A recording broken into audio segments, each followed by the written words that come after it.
preguntan si es verdad que todo va bien, Guadix. Si se ve luz al final, si todo va bien, Guadix. Buenos días, buenas tardes o buenas noches y feliz despedida de año. Este es la última entrega de Todo va bien, la 199 de este año 2023. Y como siempre, juntitos en el micrófono, Pilar Molero y yo. Muy buenas, Pilar, ¿qué tal? ¿Cómo van los preparativos de esa Nochevieja? Muy buenas, Jesús Javier. Pues bueno, esto ya es un preparativo continuo. O sea, que yo creo que empezamos a preparar el día 24 y ya no se para, pues prácticamente eso hasta el 2. Bueno, luego todavía queda ahí un poquito, pero duro son esos días. O sea que muy bien, disfrutando en familia y ya te digo eso, sin parar. ¿Y tú cómo lo llevas? Pues lo llevo bastante bien, la verdad que no me puedo quejar de cómo va esta Navidad en lo lúdico, porque Sí, ¿no? realmente, bueno, sí, estupendamente. No lo estamos pasando muy bien y con ratitos de descanso también. Y eso que hemos salido de compras, bueno, está la calle de bote en bote, vayas donde vayas, porque hemos ido a varios sitios. Y bueno, hay muchísima gente por todos lados, muchísima gente con ganas, bueno, por lo menos de estar en la calle. Yo lo que percibo es eso, hay mucho movimiento de gente. Ya no sé cómo anda el movimiento de las tarjetas de crédito, pero lo cierto es que, lo digo desde el punto de vista de los negocios, pero lo cierto es que hay muchísima gente, vayas donde vayas. Yo no sabía que en el mundo estábamos tantos, y eso que no estamos en China, ¿no? Que todavía son más. Sí, pero es verdad que hay muchísima gente en todas partes que eso te condiciona un poco, o por lo menos a mí a la hora de decir, vamos a tal sitio, coger el coche y dices, uff, y ahora cuando lleguemos para aparcar y tal, y te condiciona un poquito, pero por otro lado también gusta, ¿no? Poder ver otra vez las calles llenas de gente, ambiente y ganas de pasarlo bien y de disfrutar con esas, bueno, pues iluminaciones especiales que se hacen en Navidad, pues con ese objetivo precisamente, que salgamos a la calle, que pasemos y además como este año nos está haciendo mucho frío, pues anima quizá más también a estar hasta bien tarde paseando y disfrutando de nuestras calles. Ujú. Bueno, lo cierto es que, Pilar, ahora que has hablado del clima, que no está haciendo mucho frío, que esto anima también a estar en la calle y estar más horas en la calle, por lo tanto hay mayor confluencia de gente. Esto está siendo... Yo quiero ser meteorólogo, porque los meteorólogos dicen cosas que luego no se cumplen y aquí no ha pasado nada. Yo llevaba recibiendo alertas, atención a la Navidad que nos viene encima una Navidad de tal, una Navidad de cual, vamos a tener nieve hasta... Y de momento eso tan solo se ha producido en Estados Unidos y bueno, pues los meteorólogos tan ricamente ahora dicen pues que vamos a tener una Navidad cálida, ¿no? Después de haber estado ahí asustándonos 3 meses. No sé yo Claro. esta ciencia, cuánto tiene de ciencia, ¿eh? Bueno, no sé, a mí también me ha llamado siempre mucho la atención, ¿no? Y cómo condiciona, de hecho, ha habido polémicas importantes, ¿no? De haber avisado de que va a haber mal tiempo, haber afectado eso en reservas, a lo mejor en un puente largo, en Semana Santa, y ya decir, bueno, pues no vamos a hacer previsiones demasiado cerradas o dándolas como demasiado válidas por si acaso que nadie luego nos pueda regañar. Bueno, Sí, sí, es es que curioso. algunas veces también hay que unir, ¿no? Pues esta incertidumbre, ¿no?, que supone la previsión meteorológica a la necesidad de algunos medios de comunicación de dar, pues, titulares rimbombantes y bueno, pues quizá no sea tanto culpa de los meteorólogos como de algunos medios de comunicación que son los que se encargan de hablar de ese futuro, ¿no?, que es siempre incierto. Bueno, pues Pilar, lo que sí está muy claro es que ya terminamos el año 2022 con malas noticias, se separa la Preisler y el premio Nobel y estoy muy afectado, muy afectada. Bueno, a lo mejor para ellos es buena noticia. Hay que pensar que han tomado la decisión, fíjate, será para ellos buena noticia, quizás. Tienen toda una vida por delante y bueno, pues despedimos el año con esa mala noticia, pero bueno, tenemos a María Jesús Ortiz Moreiro que nos va a hacer un repaso completo de lo que ha sido este 2023. va a intentar poner la bola de cristal para ver qué es lo que va a pasar en el año 2023 y bueno, pues ahí la tenemos. Si te apetece, nos damos un paseíto en el Berlín postnavideño. Pues me apetece muchísimo, claro que sí. Un año más, paisanos, felicitándonos las fiestas. Un año este 2022 que ha tenido tela marinera. Aunque a esta altura no nos impresionemos tan fácilmente como antaño, al César lo que es del César, y los últimos 12 mesecicos han venido bien surtidos de sobresaltos. Si la pandemia del COVID dejó tocaílla a la economía global, el comercio o las comunicaciones mundiales, llegó la guerra en Ucrania para rematar del todo esto. Se disparó el precio de la energía y de los combustibles y en general de prácticamente todo. ¿Qué decir de la cesta de la compra mismamente? La inflación por las nubes. Paradojas de la vida, nosotros que salimos de las restricciones del COVID con ganas de mucha calle, de mucho andorreo, pues por las circunstancias, por lo caro que está todo, nos hemos vuelto muy caseros. Y los viajes exóticos al extranjero son mucho menos y son muchas más las ocasiones en las que viajamos a Australia o a Cancún desde el sofá de la casa viendo un buen documental de esos de sobremesa. Y playa, pues también la del Zapillo, o la de Salobreña, o la de Almuñécar, y bien cerquitas que las tenemos, paisanos, que es que nos quejamos de vicio. Han pasado cosas muy importantes que están en las noticias todo el santico día y que nos parecen muy lejanas, pero que han acabado llegando a nosotros, afectando a nuestra rutina. Así, el guirigay diario que se traen nuestros señores diputados en las Cortes más o menos se replica en nuestras reuniones informales, con familia, con amigos, con conocidos, de las que salimos mayormente escardados. Todo lo que está pasando a gran escala nos afecta, hasta en los hábitos más cotidianos. Por ejemplo, cómo saludamos. Es que vamos de extremo a extremo. Desde intentar ahorrarnos los besos en las mejillas hasta alargar los segundos de los abrazos. Y tú puedes ser perfectamente la misma persona que haga ambas cosas el mismo día. Hemos encajado los extremos opuestos en nuestro manual de supervivencia, que está lleno de tachones, de donde dije digo, de ir saliendo al paso, de saliendo de apuros como buenamente se va pudiendo. Y sí, volvemos a hacer prácticamente todo lo que veníamos haciendo antes de 2020, pero tú y yo sabemos que el asunto no es del todo igual. Nada funciona igual en las relaciones internacionales que hace 3 años, ni en el campo económico, político, social. Hay nuevos desplazados, nuevas guerras como la de Ucrania, nuevos despertares como el de Irán con las revueltas recientes, nuevos focos de tensión como los que hay ahora en muchos países de América. ¿Qué nos deparará 2023? Y yo qué sé. Pues cualquiera se atreve a hacer un pronóstico con lo mucho y muy rápido que cambian las cosas. Espero que 2023 traiga pues mucha salud, muchas posibilidades de rodearnos de gente apañada y de gente salá, y lo que venga de bueno, pues que compense lo que venga de malo.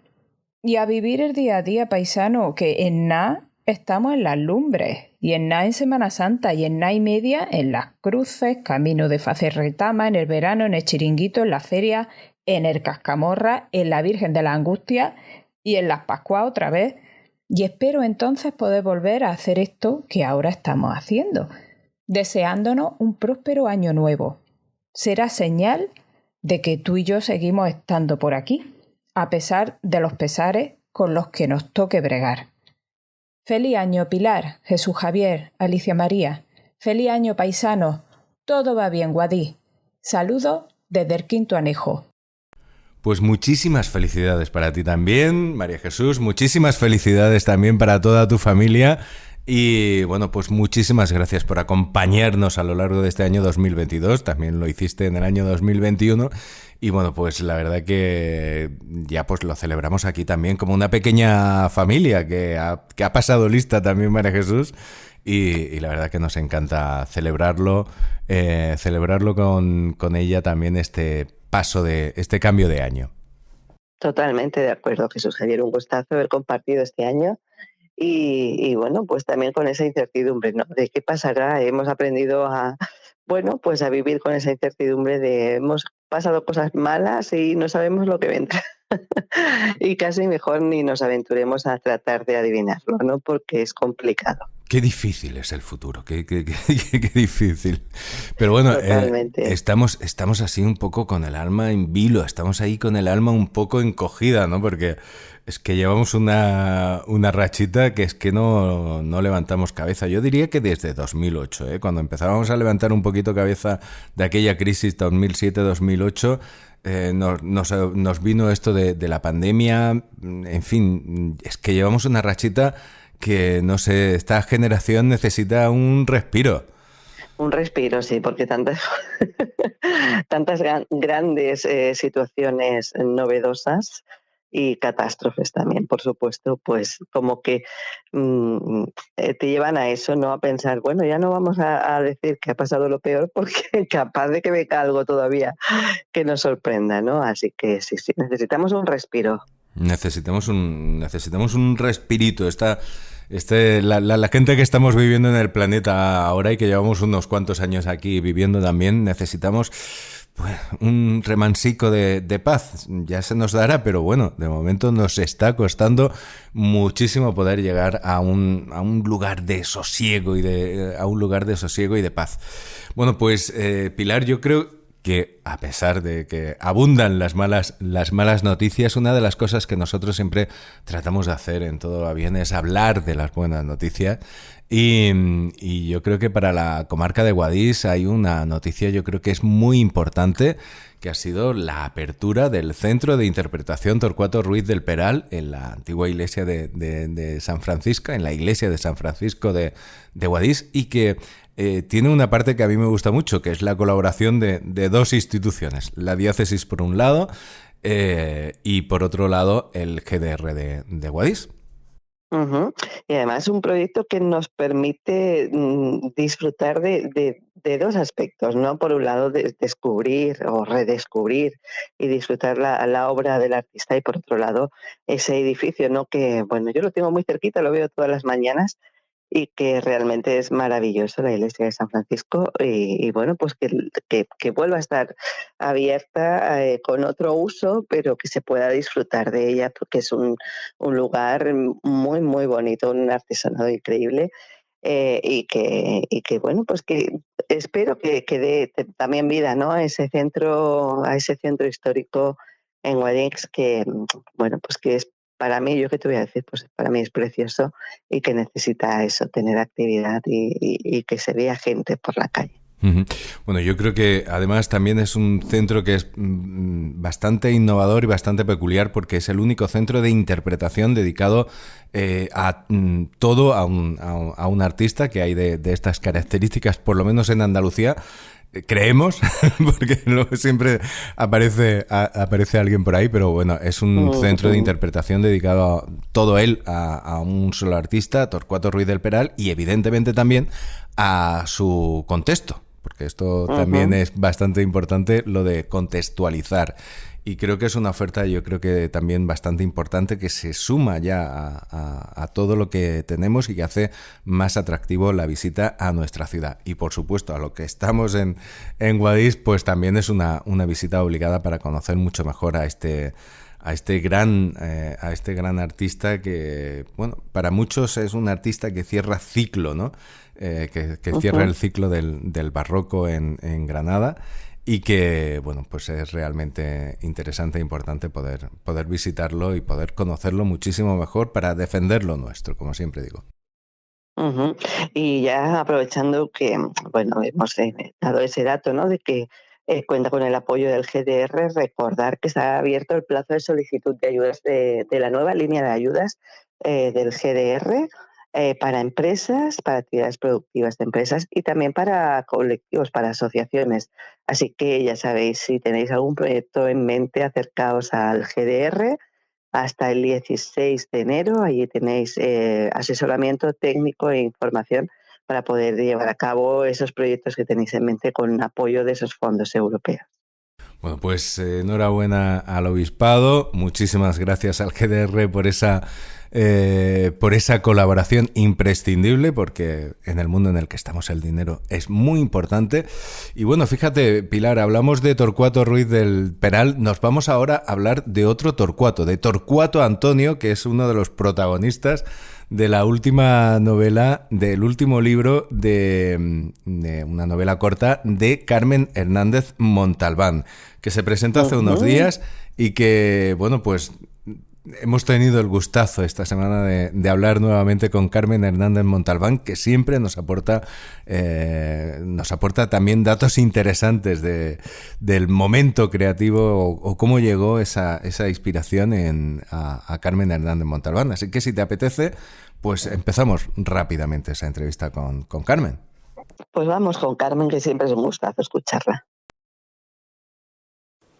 Me pregunto si es verdad que todo va bien, Guadix. Si se ve luz al final, si todo va bien, Guadix. Si podremos remontar, si todo va... Bueno, pues hace tan solo unos días se presentaba en Guadix la última novela de Carmen Hernández Montalbán, de la que ya hemos hablado aquí, pero hoy queríamos hablar con su autora. Se trata de Los cantos rodados y es una novela basada pues en hechos reales y que, bueno, pues que su origen también tiene, es bastante curioso cómo ha llegado esta historia hasta Carmen Hernández Montalbán, hasta incluso poder novelarla. Pero lo primero de todo es saludar y desearle unas felices fiestas a Carmen Hernández Montalbán. Carmen, ¿qué tal? ¿Cómo estás? Hola, buenos días. Bien. Feliz Navidad a todos. Bueno, pues... ¿Qué tal? Carmen, yo creo que el mejor regalo que nos has podido hacer esta Navidad es esta obra que, bueno, que tiene una parte novelada, evidentemente, pero que tiene su origen en unos acontecimientos reales y que de alguna manera han llegado hasta ti a través de tu trabajo en el Archivo Diocesano, porque recordemos que eres archivera, ¿no?, de la diócesis de Guadix. Así es, sí. Uh-huh. Uh-huh. Bueno, el origen es a través de los descendientes de uno de los protagonistas de esta historia, que se pone en contacto contigo para solicitarte pues la partida de bautismo de su ascendiente y a partir de ahí empiezas a tirar del hilo, ¿no? Pues sí, fue Jean-Claude Martin, de Loen, que es un pueblo que está en la zona de Rosellón, Montpellier y todo eso, sur de Francia, y bueno, pues que se dirigieron al archivo buscando las partidas de bautismo de unos antepasados del tiempo de Napoleón, que habían huido con las tropas hacia Francia, ¿no? Uh-huh. Bueno, y eran pues un chico y una chica. Uh-huh. Un chico que además no se puede negar que fuese acitano, al menos por el nombre, ¿no? Torcuato Antonio, creo. Sí, Torcuato Antonio se llamaba, así es, sí. Él se llamaba Torcuato Antonio y la chica se llamaba Felipa Rosa. Bueno, en las partidas de bautismo vienen más nombres, pero claro, por entonces se bautizaban con bastantes nombres los niños, ¿no?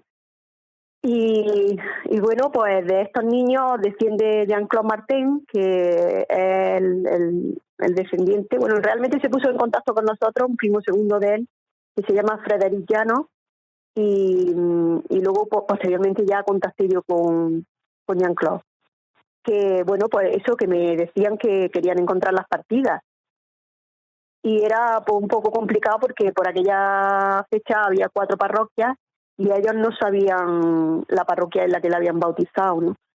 Y que el único dato que tenían, me dijeron, era que la partida de matrimonio de Torcuato, pues decía que se había bautizado en la parroquia Nazarí de Nazarí, no sé cómo se diría en francés, Nazarí, equivalente, ¿no?, a la parroquia Nazarí. Y bueno, pensando dónde podría estar la parroquia Nazarí, en principio pensé en Santana, porque como era el arrabal de los moriscos, pues busqué la parroquia de Santana, pero sin resultado positivo. Y pensé después que, bueno, el sagrario está sobre la muralla Nazarí y que podría ser. Y ahí fue donde los encontré a los dos, primero a la chica y luego al chico. Uh-huh. Carmen, estamos hablando de una novela que se desarrolla en esa invasión napoleónica que, bueno, nos parece muy lejana quizá por el salto tecnológico que hemos dado, pero lo curioso de esto es que solamente hay que echar unas cuantas generaciones atrás, 4, 5, 6 generaciones como mucho atrás, que está relativamente temporalmente en lo que es la línea de la historia, en una línea cronológica, está relativamente muy cerca y que de alguna manera, bueno, pues esta misma familia había conservado el recuerdo de ese origen suyo en Guadix, ¿no? Pues sí, porque bueno, Napoleón, la época de Napoleón, al principio del siglo XIX, realmente no es una historia muy lejana, teniendo en cuenta la cantidad de documentación que hay en el archivo tan antigua, ¿no? Pero sí curiosa, ¿no? Que recordaran que hubiera pasado de generación en generación, pues ya era curioso, ¿no? Y fue una tía abuela, creo, de Jean-Claude, que se llamaba Alfonsín, lo dijo él, la que había contado la historia, ¿no? Y eran el abuelo de su abuelo, por lo tanto, como tú dices, tampoco había muchas generaciones, ¿no? Sí, el abuelo de su abuelo, Uh-huh. el chico acitano. Bueno, esto es la historia cuenta como estos dos personajes con un soldado francés se trasladan hasta Francia y bueno, ahí comienza, digamos, una nueva vida.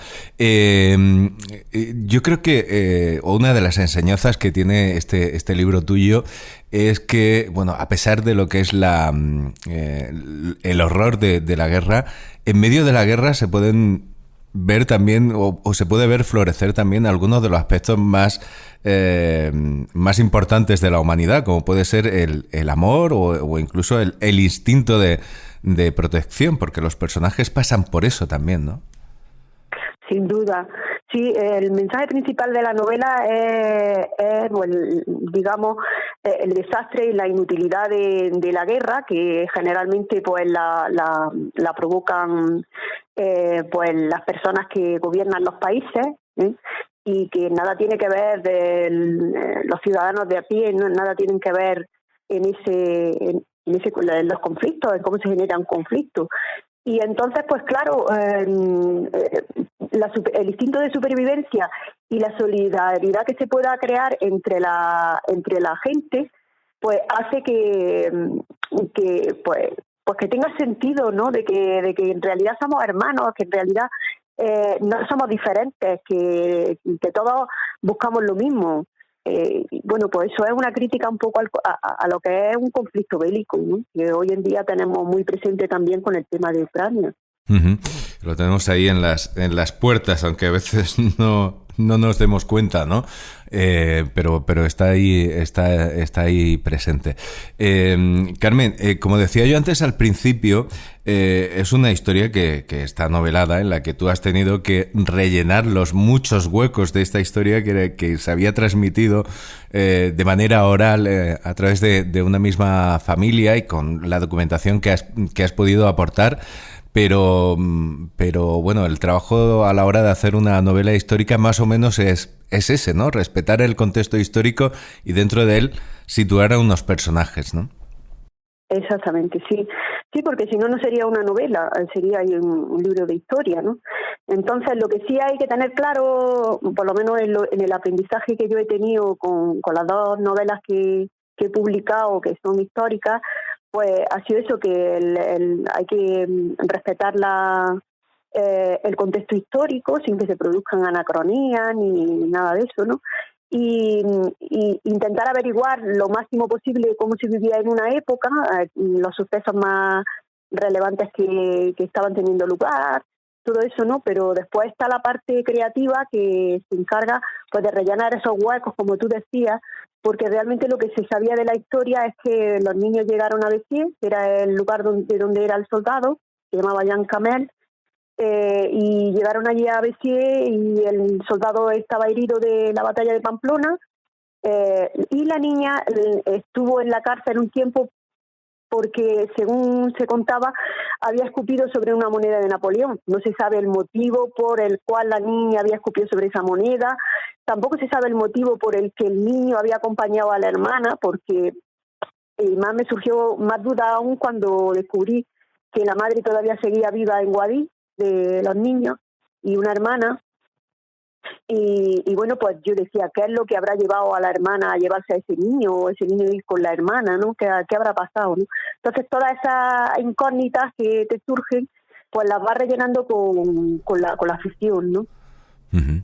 Bueno, pues realmente yo creo que ha sido un trabajo, un ejercicio muy, muy interesante el que ha realizado en esta obra. Puede ser un buen regalo de Reyes para cualquier accitano y cualquier amante de la historia.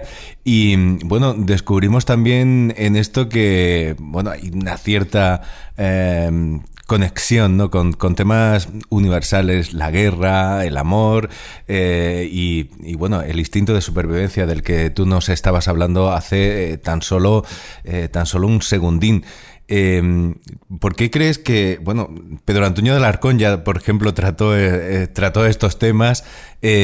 ¿Por qué crees que siempre recurrimos a ellos y que siempre se pueden sacar historias nuevas combinando estos poquitos elementos, digamos?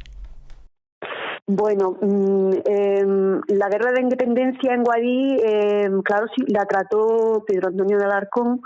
Yo he intentado, porque claro, estos niños realmente son de la época de los, digamos, de los abuelos, ¿no? Un poco o de los padres más bien, ¿no? De Pedro Antonio de Alarcón. He intentado no hablar de Pedro Antonio hasta última hora, ¿no?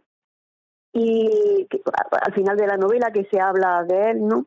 Y bueno, aparecen algunos personajes que yo he podido investigar que eran de la época, pues que eran alcaldes o corregidores o eran parte de la sociedad o médicos importantes, ¿no? De la sociedad de la época.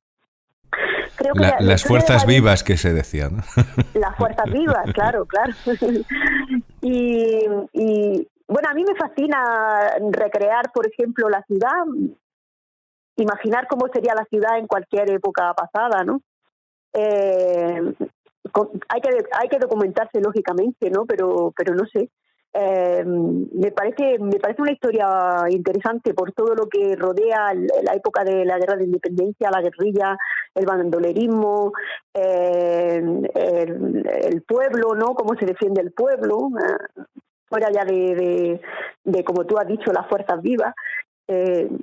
Yo creo que está bien, ¿no? Y Pedro Antonio lo hizo muy bien. Y Pedro Antonio te da muchas claves, ¿no? Me ha servido también la lectura de El Carbonero Alcalde, ¿no? Que es uno de los cuentos de Pedro Antonio que hacen referencia a la guerra, porque además su familia se vio muy afectada por la invasión, ¿no? De la ciudad. Era una familia patriótica, digamos que había dos tendencias, los patrióticos y los afrancesados, o que se les podía considerar afrancesados, ¿no? Uh-huh. Uh-huh. Bueno, la guerra también es un lugar de intercambio, ¿no? Al margen de todos los horrores de la guerra, también es un lugar de intercambio y en el que se mueven las ideas y en el que corren también pues otras formas de ver la vida, ¿no? Yo me imagino un pueblo como Guadix a principios del siglo XIX, pues un poco ahí en su burbuja, en su cápsula, y de buenas a primeras viene un batallón de franceses que habla de otra manera, que piensa de otra manera, que mira la vida de otra manera, y a partir de ahí se produce un intercambio del que saltan chispas, ¿no? Unas buenas y otras no tan buenas, ¿no? Sí, es cierto, claro, cómo ellos miraban la vida, bueno, no todos, porque la verdad que los soldados pues eran soldados lo mismo que eran estos soldados, y pasaron muchas penurias, ¿no? Ahí hablamos un poco también de lo que pretendía en un principio la idea de la Ilustración y cómo también se corrompen con la ambición de Napoleón, y de los generales y todo eso, ¿no? Que las ideas pueden ser muy buenas y pueden traer a los pueblos muchos avances, pero que también pues también se corrompen, se acaban corrompiendo por el camino, ¿no? Y por otro lado, pues la ignorancia del pueblo en aquella época del pueblo español, no por culpa del pueblo, sino porque había mucho analfabetismo, y la gente no sabía realmente por qué estaba ocurriendo todo aquello, o sea, ¿no? claro, porque un rey de un país extranjero venía y quería ocupar un país, ¿no? Entonces, claro, se rebelan, pero es que después vino Fernando VII y también se vio el pueblo traicionado por ese rey, ¿no? Entonces, pues yo creo que es el desconocimiento de no saber muy bien. Eso no está todavía pasando, porque aunque ahora hay muchos más medios de comunicación y medios de información, hay que recordar que muchos de los medios de comunicación están manipulados y entonces no nos llega la información. Si no tiene un criterio, ¡Qué terrenito! No nos llega la información si no tenemos un espíritu crítico y somos capaces de distinguir y de informarnos, ¿no? Bueno, sí. Eso te atañe a ti porque eres... No. Vamos, yo particularmente creo que soy honesto, ¿no? Pero sí es verdad que ahora mismo hay un debate abierto acerca de la financiación de los medios de comunicación, de los intereses económicos de los propios medios de comunicación, que al fin y al cabo también son empresas y que afectan a todos los niveles, ¿no? Radios subvencionadas, etcétera, etcétera. Yo estoy haciendo un podcast que es totalmente independiente y en el que hago lo que me da exactamente la gana. A mí nadie me dice tienes que entrevistar a fulanito, tienes que entrevistar a menganito. En ese sentido, yo tengo total y absoluta libertad, pero también mi eco es bastante más limitado que el de algunos medios. Pero es un debate que está ahí y que afecta un poco, afecta bastante a la comunicación. Pero eso está en la mesa, o sea, lo sabemos todos. Sí. Eso está en la mesa y que bueno, pues que la gente... Sí, que lo importante, lo que cambia, digamos, la sociedad y hace avanzar una sociedad es la educación y la cultura, realmente, para que la gente tenga un criterio propio y sepa distinguir las fake news o las noticias que son falsas y la información falsa de la digamos, más objetiva. Pues es la educación y la cultura lo que hace que un pueblo crezca. Por eso cuando viene un sistema político que quiere anular esos dos factores, la educación y la cultura, pues entonces tenemos que tener un poco de miedo, ¿no? Porque, claro... Estamos en manos, estamos en manos. Estamos en manos totalmente. De los poderes fácticos.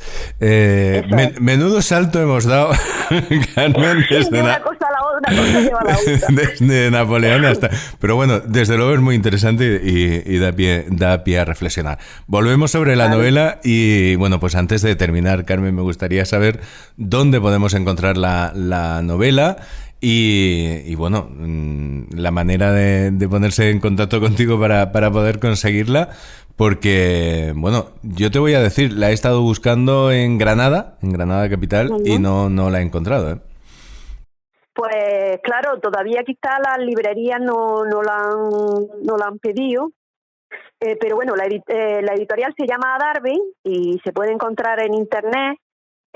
Ahora en Guadix han pedido ya la librería, que me coste a mí, la librería Piper y la de Rosa Jurado. Y bueno, y que la pueden pedir en cualquier librería a través de internet o incluso en las librerías. Puedes pedirla en la librería se encarga ya de gestionarlo. O sea, que no hay ningún problema, que no ha sido una autoedición en este caso, ¿no?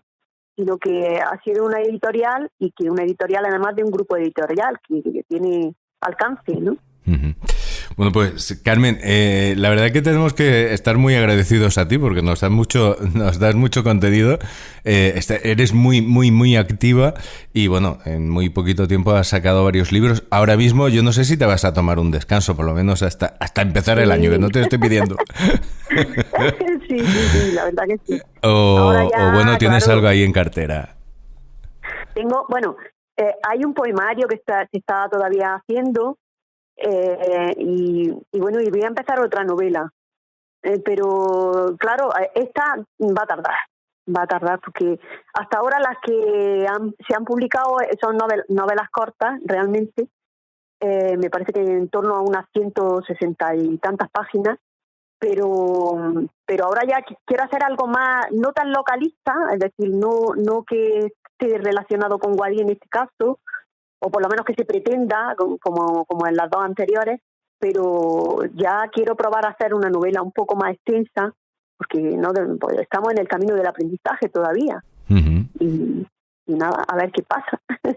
Año nuevo, novela nueva en tu casa. Bueno, años, porque yo creo que esta ha tardado años, la anterior tardó un poco más, ¿no? Porque esta es la primera y yo creo que esta va a tardar más. Vamos a ver.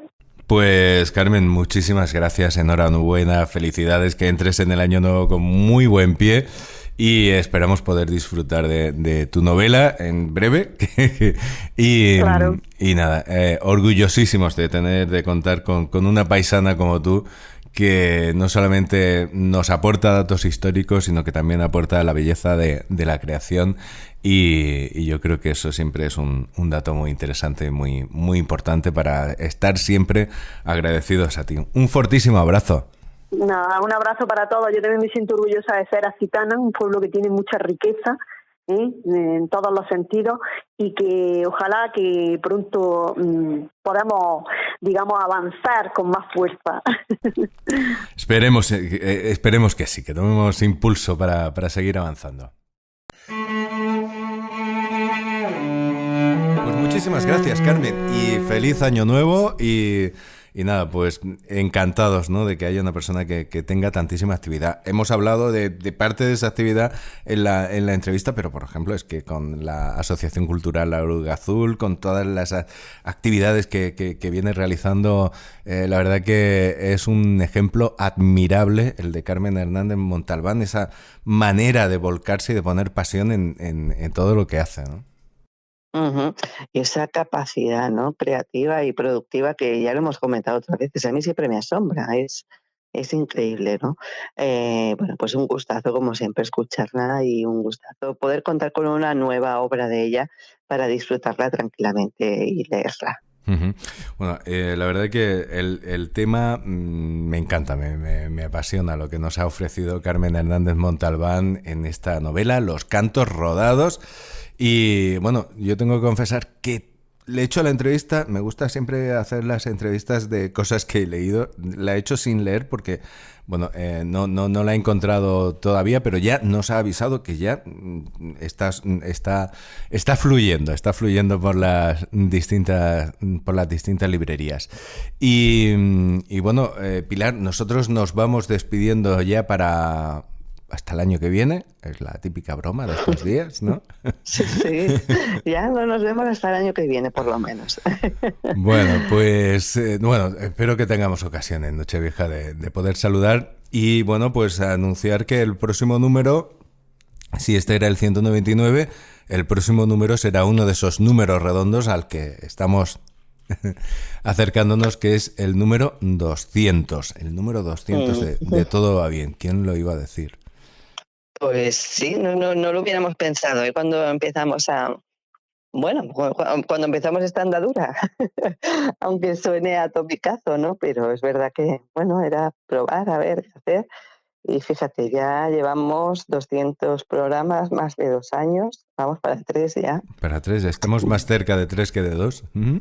Totalmente, o sea que muy bien, un gustazo, gracias Jesús Javier por haberme invitado a formar parte de la aventura. Y ahí estaremos con el 200, intentando hacerlo redondito como el número. Pues ahí estaremos. Y Pilar, muchísimas gracias a ti también. Que pases una feliz noche, un buen cambio de año entre 2022 y 2023.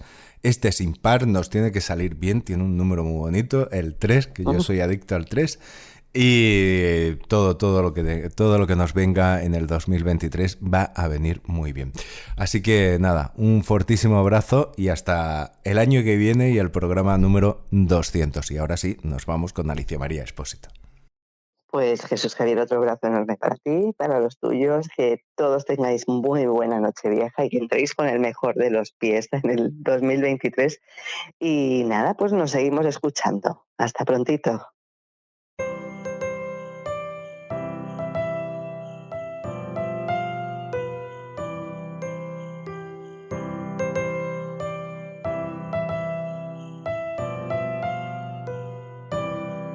La estrellita navideña.